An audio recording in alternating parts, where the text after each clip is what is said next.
প্রিয় দর্শক, সংবাদপত্রে বাংলাদেশ অনুষ্ঠান থেকে আমি রেজানুর রহমান আপনাদেরকে স্বাগত জানাচ্ছি।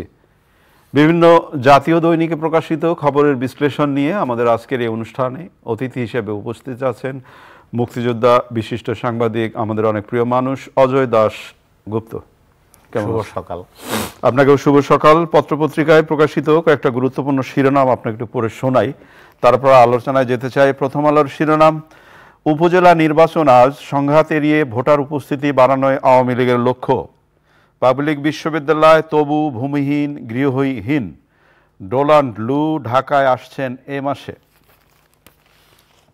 যুগান্তরের শিরোনাম, আসছে 2,65,000 কোটি টাকার এডিপি। প্রথম ধাপে 139 উপজেলায় আজ নির্বাচন, একপক্ষীয় প্রার্থীদের লড়াই।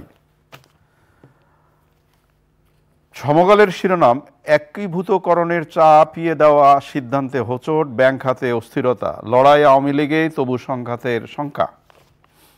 কালের কণ্ঠের শিরোনাম, উৎসবের আমেজে আছে শঙ্কাও, পণ্যবাজারে কারসাজি কমাবে কমোডিটি এক্সচেঞ্জ। আইওএম এর প্রতি প্রধানমন্ত্রী, রোহিঙ্গাদের জন্য আরও তহবিল সংগ্রহ করুন। ইত্তেফাকের শিরোনাম, আবারও বাজারের উপর ছেড়ে দেওয়া হচ্ছে ব্যাংক ঋণের সুদহার, ইসরায়েলের দখলে রাফাহ ক্রসিং। বাংলাদেশ প্রতিদিনের শিরোনাম, গতি নেই অর্থনীতিতে, দেশে 30% সম্পদের মালিক 10% পরিবার। মানব জমিনের শিরোনাম, ভোটযুদ্ধ আজ, ভোটার উপস্থিতি নিয়ে শঙ্কা, দেশে সরকারের চেয়ে শক্তিশালী গোষ্ঠীর জন্ম হয়েছে, সিপিডির সভায় বলেছেন ডক্টর দেবপ্রিয় ভট্টাচার্য। আমাদের সময়ের শিরোনাম, উত্তেজনার মধ্যে আজ শুরু উপজেলা ভোট, সব শর্ত পূরণ না হলেও যথাসময়ে ঋণের তৃতীয় কিস্তি পাওয়ার আশা। দেশ রূপান্তরের শিরোনাম, এককালে সর্বেসর্বা এখন সর্বহারা, অর্থ সংকটের কোপ উন্নয়নে। সময়ের আলো শিরোনাম, অর্ধেকের বেশি হজযাত্রীর ভিসা এখনো হয়নি, প্রভাবমুক্ত রাখায় চ্যালেঞ্জ, উপজেলা নির্বাচনের প্রথম ধাপ আজ। জয় দিনের শিরোনাম, উৎকণ্ঠার মধ্যে প্রথম ধাপের ভোট আজ, মহামারী সামাল দিতে দরকার শক্তোত্তর নেতৃত্ব, মাননীয় প্রধানমন্ত্রী বলেছেন। দৈনিক জনকণ্ঠের শিরোনাম, ঠিকাদার সিন্ডিকেট, আজ প্রথম ধাপের ভোট, বোমা গ্রেনেড উপেক্ষা করে আজ জনগণের সেবা করতে পারছি, সংসদে মাননীয় প্রধানমন্ত্রী। এবং একই সাথে রবীন্দ্রনাথের জন্মদিন, কবিগুরু রবীন্দ্রনাথের জন্মদিন নিয়েও রিপোর্ট আছে পত্রপত্রিকায়। আমরা প্রথমে একটু কবিগুরুকে স্মরণ করে কথা বলতে চাই। কবিগুরু রবীন্দ্রনাথের ঠাকুরের আজকে জন্মদিন। তো মানে সবসময় সবার সঙ্গে, দেশের সঙ্গে মিশে আছেন, প্রেরণা হয়ে আছেন। আমার সোনার বাংলা, আমি তোমায় ভালোবাসি। জাতীয় সঙ্গীতটাই দেখেন, আমাদের তো প্রথম কয়েকটি লাইন সেটুকুই দেখেন, মানে আমাদের প্রকৃতি, পরিবেশ, অর্থনীতি কিভাবে আছে, যে মানে অঘ্রাণে ধানের ক্ষেতে, বটের ছায়ায়, নদীর কূলে, হ্যাঁ, মানে ফাগুনে আম, মানে দেখেন এটা তো সেই কবে 1905 সালের দিকে অঘ্রায়ণ, সবকিছু দেখেন। এবং ধানের ক্ষেতে এখন হয়তো আমি জানি না, সেদিন একটা মজা করে আমরা কয়েকজনে বলছিলাম যে এখন তো আমন ধানের চেয়ে বড় ধানটা ইরি ধান, যেটা যেভাবে বলেন আর কি, সেটা বেশি। রবীন্দ্রনাথের সময় থাকলে তার কবিতা, গানে, গল্পে অন্য জিনিস আসতো, হয়তো মোবাইল ফোন আসতো, যোগাযোগ। মানে আমি বলছি যে দেখেন, একটা বাংলা তার প্রকৃতি, পরিবেশ, অর্থনীতি, সমাজ, সাহিত্য, মানে সব কিছুতে তো তিনি আছেন। এবং এটা আমরা সবার জন্যই, যিনি কৃষক, কলকারখানায় কাজ করেন, মানে বড় ধরনের কোনো প্রতিষ্ঠান পরিচালনা করেন বা ক্ষুদ্র প্রতিষ্ঠান, একটা সেই দেখেন 13 সালে নোবেল পুরস্কার পাওয়ার অর্থ, তিনি মানে পশ্চিমবাংলায় তো তার ওই অঞ্চলে জন্ম, শান্তিনিকেতন, ওখানে মরুভূমির এলাকা, কিন্তু পছন্দ করতেন কিন্তু শিলাইদহ, প্রতিশর, সব সবুজ, ইসামতি নদী নিয়ে বহু লেখা আর কি। হ্যাঁ, নদীতে ঘুরছেন, ঢাকা শহরে এসেছেন, ঢাকা বিশ্ববিদ্যালয়ে, সিলেটে, ময়মনসিংহে, মানে সব জায়গায় দেখেন। মানে রবীন্দ্রনাথের সৃষ্টিকর্ম, রবীন্দ্রনাথের গান, কবিতা, এটি যদি আত্মস্থ করা যায় মনে প্রাণে, তাহলে সেই মানুষটি বিশুদ্ধ হতে পারবে, বিশুদ্ধ হতে বাধ্য। আজকে কবিগুরুর জন্মদিনে চ্যানেল আইতে সারাদিন বলবো যে মানবতার জয়গান, জি জি, ধর্ম বর্ণ নির্বিশেষে মানে শুধু বাংলাদেশ না, একটা বিস্ময়ের কথা বলি, অনেকে বলেন যে রবীন্দ্রনাথ কিন্তু সংকীর্ণ জাতীয়তাবাদে বিশ্বাস করতেন না, কিন্তু আমরা এই বাংলাদেশে যখন 50-60-এর দশকে ভাষা সাহিত্য সংস্কৃতির বিকাশ, স্বাধীন সত্তায় অভ্যুদয়, তখন কিন্তু রবীন্দ্রনাথই আমাদের বড় একটা প্রেরণা ছিলেন। বঙ্গবন্ধু যেমন ছিলেন, নজরুল ইসলাম যেমন ছিলেন, রবীন্দ্রনাথ বড় প্রেরণা। তার গানকে জাতীয় সঙ্গীত করা কেন আমাদের চিন্তা করতে হয়নি। সংকীর্ণ জাতীয়তাবাদে প্রশ্রয় দেননি, কিন্তু আমাদের জাতীয়তাবাদী লড়াইয়ে সবচেয়ে আমরা তার কাছে গিয়েছি প্রেরণার জন্য। আজকে চ্যানেল আইতে সারাদিন ব্যাপী কবিগুরু রবীন্দ্রনাথকে নিয়ে অনুষ্ঠানমালা আছে। প্রিয় দর্শক, আপনারা দেখবেন। আমরা অন্য আলোচনায় যেতে চাই। আজকে প্রথম ধাপের উপজেলা নির্বাচন এবং প্রথম ধাপ লড়াই আওয়ামী লীগেই। 4টি পত্রিকার শিরোনাম যদি আরেকবার পড়ে শোনাই আপনাকে। প্রথম আলোর শিরোনাম, সংঘাত এড়িয়ে ভোটার উপস্থিতি বাড়ানোই আওয়ামী লীগের লক্ষ্য। সমকাল শিরোনাম করেছে লড়াই আওয়ামী লীগেই, তবুও সংঘাতের সংখ্যা। যুগান্তর শিরোনাম করেছে একপক্ষীয় প্রার্থীদের লড়াই, এবং কালের কণ্ঠ শিরোনাম করেছে উৎসবের আমেজে আছে শঙ্কাও। কি মনে হয় কি হচ্ছে? মনে হয় ভোট তো শুরু হয়ে গেছে। ভোট শুরু হয়ে গেছে। আমরা ভোটের আগে কয়েকদিন ধরে 2টা আলোচনা ছিল এবং আগামীতে হবে। অর্থাৎ আওয়ামী লীগ যেটা বলছিল যে এমপি মন্ত্রীদের নিকটজনেরা প্রার্থী হতে পারবে না, ভোটে প্রভাব বিস্তার করতে পারবে না, নির্বাচন কমিশনও বলেছে। আর বিএনপির হলো দলীয়ভাবে নির্বাচন বর্জন করেছে, কিন্তু দলের প্রচুর প্রার্থী তাদেরকে আবার বহিষ্কার করছে। এখন বহিষ্কার করে তারা জনপ্রিয়তা যাচাই করতে গিয়েছে। তারা যদি অনেকে জয়ী হয়ে আসে, সেটা একটা জাতীয়ভাবে যে একতরফা পার্লামেন্ট, সেটার পরিবর্তে স্থানীয় সরকারে কিন্তু একটা মানে বিচিত্র বৈচিত্র্য সেটা হতে পারে আর কি। এখন ওই যে নানান নিউজ পড়লেন যে প্রভাব বিস্তার যদি করে অথবা ভোটাররা যদি মনে করে গিয়ে কি হবে, আওয়ামী লীগই তো হারলেও যিনি, জিতলেও যিনি, সবই তো আওয়ামী লীগ। এই জায়গাটায় যার জনপ্রিয়তা আছে, আওয়ামী লীগ এই জায়গাটা সম্ভবত ল্যাগিং বিহাইন্ড। আচ্ছা, যে ভোটার আনা যেটা বললেন, গতকালকে ভারতে 61% ভোটার উপস্থিত হয়েছে। তারা সংখ্যা প্রকাশ করছে যে কেন কম। তো এটা তো আমাদের জন্য শিক্ষণীয়। এই যে আওয়ামী লীগের সংসদে প্রায় স্বতন্ত্র আছে, তারাও তো আওয়ামী লীগ।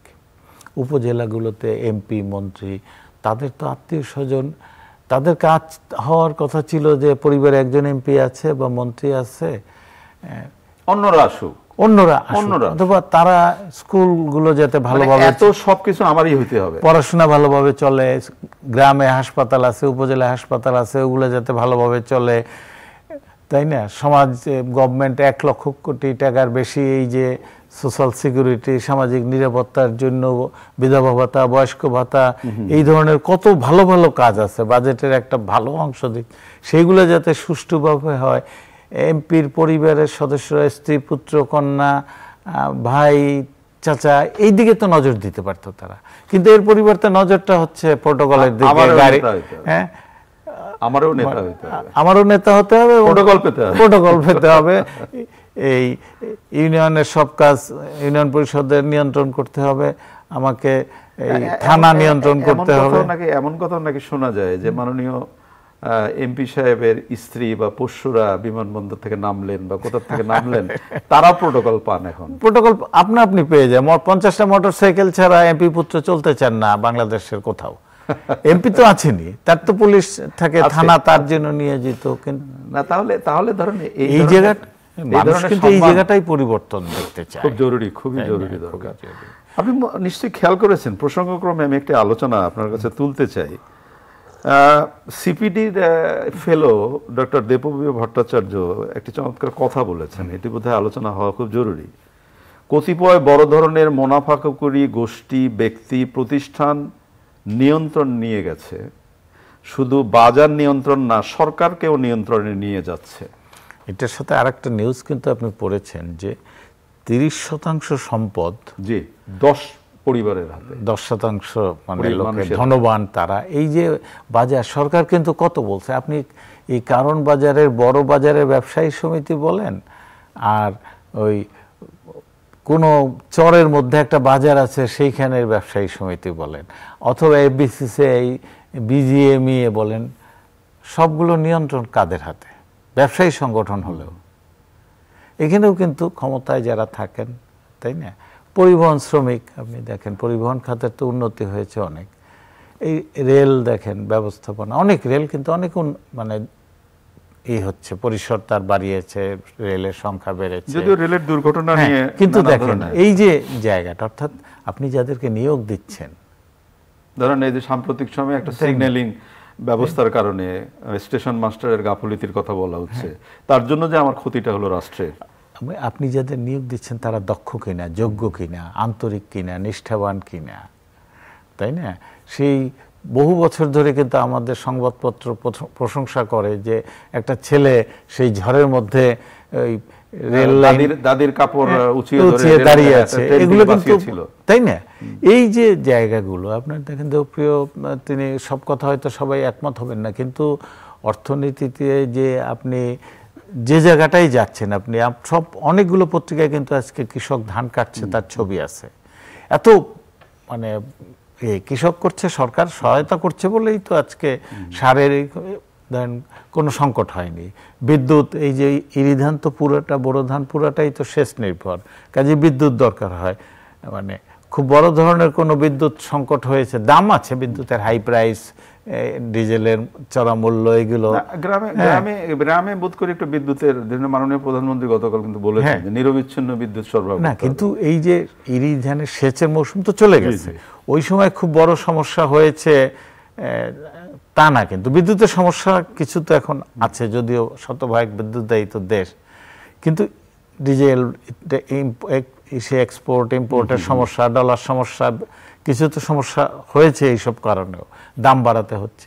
কিন্তু এই যে আমাদের এই অর্থনীতিতে চালিকা শক্তি তো জনগণ, এই যে আমরা ডলার ক্রাইসিস, প্রবাসীদের রেমিটেন্স পুরো আসে না, তাও কিন্তু ধনবানদের একটা অংশ তাদের এজেন্ট লাগায় বিভিন্ন দেশ থেকে, বাঙালিদের কাছ থেকে ডলারটা, ইউরো, রিয়াল, এগুলো নিয়ে নিচ্ছে, এবং সেই কারণে কিন্তু তারপরে এক্সপোর্ট যতটা করছি, এক্সপোর্টের তো নিয়ম হচ্ছে যে এক্সপোর্টের সামান্য কিছু বাইরে রেখে আপনার খরচের জন্য বাকিটা দেশে নিয়ে আসবেন। আপনি এই বড় বড় ব্যবসায়ী গ্রুপ, যারা রপ্তানি বড় বড় গ্রুপ, তারা সব টাকা আনে না, বাইরে রেখে আসে। বাংলাদেশ ব্যাংক কঠোর ব্যবস্থা তেমন নিচ্ছে না। ডলার সংকটের তো এই দুইটা কারণ, যে প্রবাসীদের অর্থটা আমাদের ধনবান গোষ্ঠী তাদের এজেন্ট দিয়ে হাতায় নিচ্ছে, আর একটা হলো যে প্রবাসীরাও দেখে যে ডলারের বাজারে দাম 120 টাকা 25 টাকা, আর গভর্নমেন্ট দেয় 110 টাকা 12 টাকা, গভর্নমেন্টকে দেবো কেন, বাইরে যে বেশি দেয়। আর রপ্তানিকারকরা, বড় বড় ব্যবসায়ী যারা, তারা কোনো ট্যাক্সই, রপ্তানিকার তো খাত তো প্রায় ট্যাক্স শূন্য, তাই না? তার সমস্ত উপকরণ আনে ট্যাক্স ছাড়া, হ্যাঁ, সামান্য ট্যাক্স ধরে ওইটাও দিতে চায় না, তারপরে আবার রপ্তানি আয়টা দেশে আনতে চায় না। অনেক ধন্যবাদ আপনাকে। আজকের ভোট, এবং বিএনপি বরাবরই বলে আসছে যে ভোট বর্জন করুন। আপনি আলোচনায় বলছিলেন যে যারা দাঁড়িয়েছেন এত কিছুর পরেও, তারা তো অনেকেই যদি জয়ী হয়ে আসেন, তারপরে পরিস্থিতি তো একটা অন্যরকম দাঁড়াবে। কিন্তু আমার একটা ছোট্ট প্রশ্ন, যে এই যে এটা আমার জানার জন্য, যে এই যে বিএনপি অব্যাহত গতিতে বর্জনের ডাক দিয়ে রাখছে, বর্জনে কি শেষ পর্যন্ত কোনো অর্জন হয়?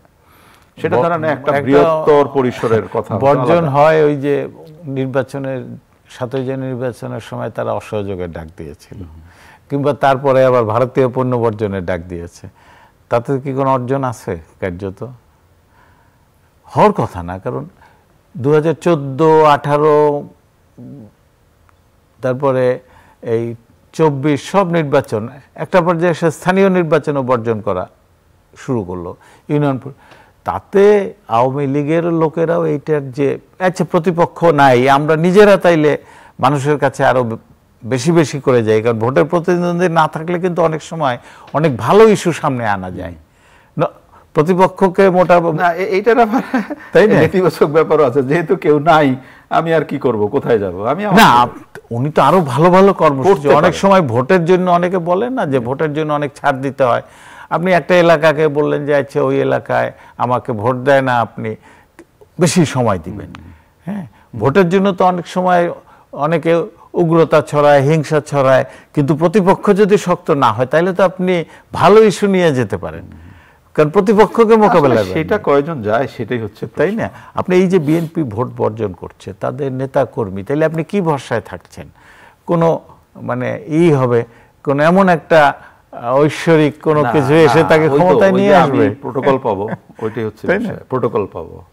তো এই যে মানে বিএনপি আসছে না, এটা তো তার দলের নেতা কর্মী তাদেরও এত সংখ্যক, এইবারে কিন্তু বিএনপির অনেক প্রার্থী হচ্ছে। আমরা আশা করব যে বিএনপি তাদের বহিষ্কার করেছে, কিন্তু তারা যেন ভোটের মাত্রায় থাকতে পারে এইরকম এমন কোনো প্রতিকূল পরিবেশ সৃষ্টি করা না হয় যেখানে তারা মিটিং মিছিল সমাবেশ করতে বাধা দেয়। বিএনপি তো বরাবরই বলে যাচ্ছে যে ভোটের পরিবেশ নেই, তো সেটা যে আছে সেটা প্রমাণ করার দায়িত্ব তো আওয়ামী লীগ প্রশাসন, নির্বাচন কমিশন, আইন শৃঙ্খলা বাহিনী তাদের। অনেক ধন্যবাদ। ডোনাল্ড লু ঢাকায় আসছেন এবং একটি পত্রিকার শিরোনাম হয়েছে যে বাংলাদেশের সাথে সম্পর্ক উন্নয়নে ঢাকায় আসছেন তিনি। আমি এই 80 দশকে 90-এর দশকে এই যে তীব্র গরম গেল, 80 দশক 90-এর দশকে এরকম ছিল যে ঢাকায় লু হাওয়া, আচ্ছা, মানে খুব গরম পড়লে লু হাওয়া বলি লু হাওয়া।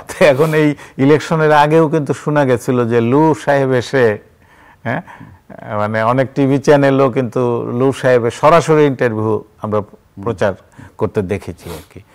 এখন আমেরিকা আমাদের রপ্তানির বড় বাজার, বিশ্ব অর্থনীতিতে বড়, খারাপ কিছু দুনিয়ায় করতে পারে, আবার ভালো কিছু করার জন্য কিন্তু আমেরিকা, ব্রিটেন, ইউরোপের অন্য দেশ, জাপান, রাশিয়া, চীন খারাপ করে ফেলতে পারে, ভালো কিছুর জন্য কিন্তু তাদেরও আমাদের পাশে দরকার।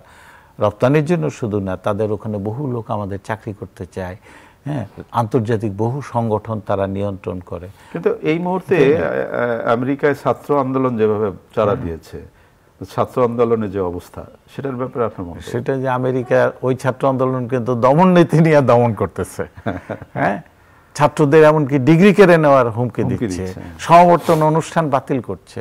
আমাদের দেশে যখন রাজনৈতিক নিপীড়ন হয় তখন তারা মানবাধিকারের কথা বলে। কাজে আপনি আচরি ধর্ম, এই ব্যাপারটা গুরুত্বপূর্ণ। কাজী লু সাহেব আসছেন, আমরা স্বাগত জানাই। লু সাহেব তো খুব উঁচু দরে, আমাদের ওই যে আওয়ামী লীগের এক নেতা ছিলেন সৈয়দ আশরাফ সাহেব, তিনি বলছিলেন 2-3 পয়সার মন্ত্রী। আমরা এইভাবে বলতে চাই না, মহামান্য অতিথি না, আমি বলছি যে আমেরিকার যারা আসুক তাদের সঙ্গে ডিল করা, এবং বাংলাদেশ যেহেতু বিশ্ব অর্থনীতি, রাজনীতি আঞ্চলিকভাবে অনেক গুরুত্বপূর্ণ হয়ে উঠছে, তারা তাদের উপযুক্ত প্রতিনিধি পাঠাবে, এইটাও কিন্তু আমরা আশা করব। একেবারে অনুষ্ঠানের শেষের দিকে সিরিজ জয় করলো বাংলাদেশ জিম্বাবুয়ের সাথে খেলে, কিন্তু যেটুক মনে হলো যে খেলা দেখতে চাই বাংলাদেশের কাছ থেকে, সেটা কি দেখলাম? একটা হলো যে দর্শকদেরও আপনি কিন্তু আকৃষ্ট করতে পারছেন না, বিশেষ করে টপ অর্ডার তো খুবই বাজে।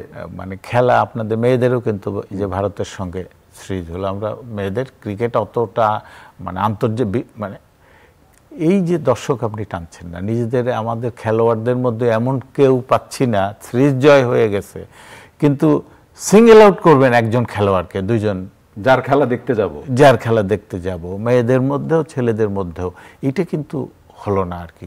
জিম্বাবুয়ে দুর্বল দল, ভারতের মেয়েরা অনেক বিশ্ব চ্যাম্পিয়ন হওয়ার তারা দাবিদার, ফাইনাল খেলে। তা আমরা আশা করব যে আমাদের এই খেলার মান বাড়ানো এবং অন্যান্য খেলা, এই অনুষ্ঠানে কয়েকদিন আগে আলোচনা করেছিলাম যে প্রধানমন্ত্রী কিন্তু দেশীয় খেলাধুলো প্রতি জোর দিয়েছেন। আমরা আশা করব যে শুধু ক্রিকেট না, ক্রিকেটের বাজেট। অনেক ধন্যবাদ আপনাকে। প্রিয় দর্শক, আমরা যে বিষয়গুলো নিয়ে কথা বললাম আপনারা শুনলেন। ভালো থাকবেন, আগামীকাল আবার এই অনুষ্ঠানে দেখা হবে। খোদা হাফেজ।